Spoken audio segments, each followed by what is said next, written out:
ಬಹು ಹಿಂದೆ ಜರುಗಿದ ಒಂದು ಘಟನೆ. ವರಗುಣ ಪಾಂಡಿಯನ್ ಎಂಬ ರಾಜ ಬಲು ಕೋಪದಿಂದ ತನ್ನ ಶತ್ರುಗಳನ್ನು ಸದೆ ಬಡಿಯಲೆಂದು ವೇಗವಾಗಿ ತನ್ನ ಕುದುರೆಯ ಮೇಲೆ ತೆರಳುತ್ತಿದ್ದ.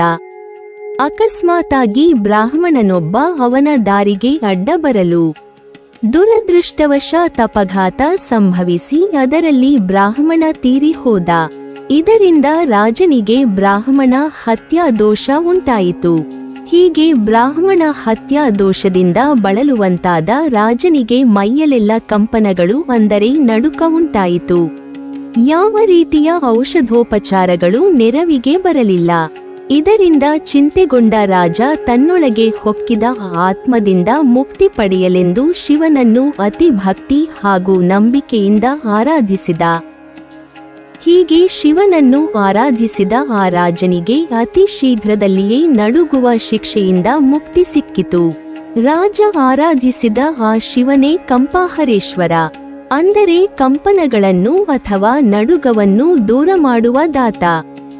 ಅವನ ಆ ಸನ್ನಿಧಾನವೇ ಇಂದು ಕಂಪಾಹರೇಶ್ವರ ದೇವಾಲಯ ಎಂದು ಕರೆಸಿಕೊಳ್ಳುತ್ತದೆ. ಮಾನಸಿಕವಾಗಿ ಭಯದಿಂದ ಬಳಲುವವರು ಶಿವನ ಈ ದೇವಾಲಯಕ್ಕೆ ಬಂದು ಶಿವನನ್ನು ಭಕ್ತಿಯಿಂದ ಪೂಜಿಸಿದರೆ ಅವರ ಎಲ್ಲ ಭಯ ನಿವಾರಣೆಯಾಗುತ್ತದೆಂದು ಭಕ್ತರ ನಂಬಿಕೆಯಾಗಿದೆ. ಕೇವಲ ಕಂಪಾಹರೇಶ್ವರ ಮಾತ್ರವಲ್ಲ, ಇಲ್ಲಿ ಶರಭೇಶ್ವರನಿಗೆ ಮುಡಿಪಾದ ಪ್ರತ್ಯೇಕವಾದ ಸನ್ನಿಧಿಯೂ ಸಹ ಇದೆ. 7 ಅಡಿಗಳಷ್ಟು ಎತ್ತರದ ವಿಗ್ರಹ ಹೊಂದಿರುವ ಈ ಶರಭೇಶ್ವರನನ್ನು ಪೂಜಿಸಿದರೆ 4 ಶಕ್ತಿಗಳನ್ನು ಪೂಜಿಸಿ ಪಡೆಯುವ ಫಲ ಪ್ರಾಪ್ತಿಯಾಗುತ್ತದೆ ಎನ್ನಲಾಗಿದೆ. ಆ ಶಕ್ತಿಗಳೇ ಶಿವ, ವಿಷ್ಣು, ಪ್ರತ್ಯಂಗಿರಾ ದೇವಿ ಹಾಗೂ ದುರ್ಗೆ.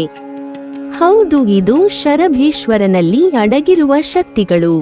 ಶರಭೇಶ್ವರ ಎನ್ನುವುದು ಶಿವನು ಎತ್ತಿದ ಒಂದು ಅವತಾರವಾಗಿದೆ. ಸಿಂಹ, ಮಾನವ, ಗರುಡಗಳ ಸಂಯುಕ್ತ ರೂಪ. 2 ರೆಕ್ಕೆ, 4 ಕೈ ಹಾಗೂ 8 ಕಾಲುಗಳುಳ್ಳ ಉಗ್ರರೂಪವೇ ಶರಭ.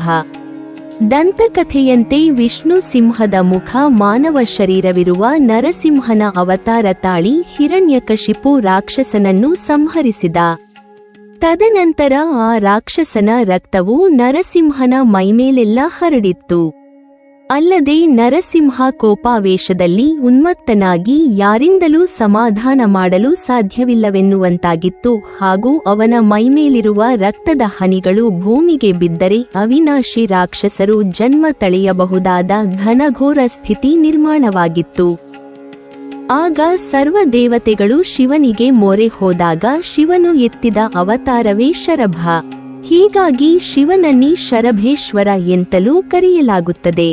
ಹೀಗೆ ಶರಭ ರೂಪ ಪಡೆದ ಶಿವ ನರಸಿಂಹನನ್ನು ಗುರುತ್ವ ಕೇಂದ್ರದಿಂದ ಮೇಲೆ ಕರೆದೊಯ್ದು ಅವನ ಮೈಮೇಲಿರುವ ಎಲ್ಲ ರಕ್ತದ ಹನಿಗಳು ಆವಿಯಾಗುವಂತೆ ಮಾಡಿದನು.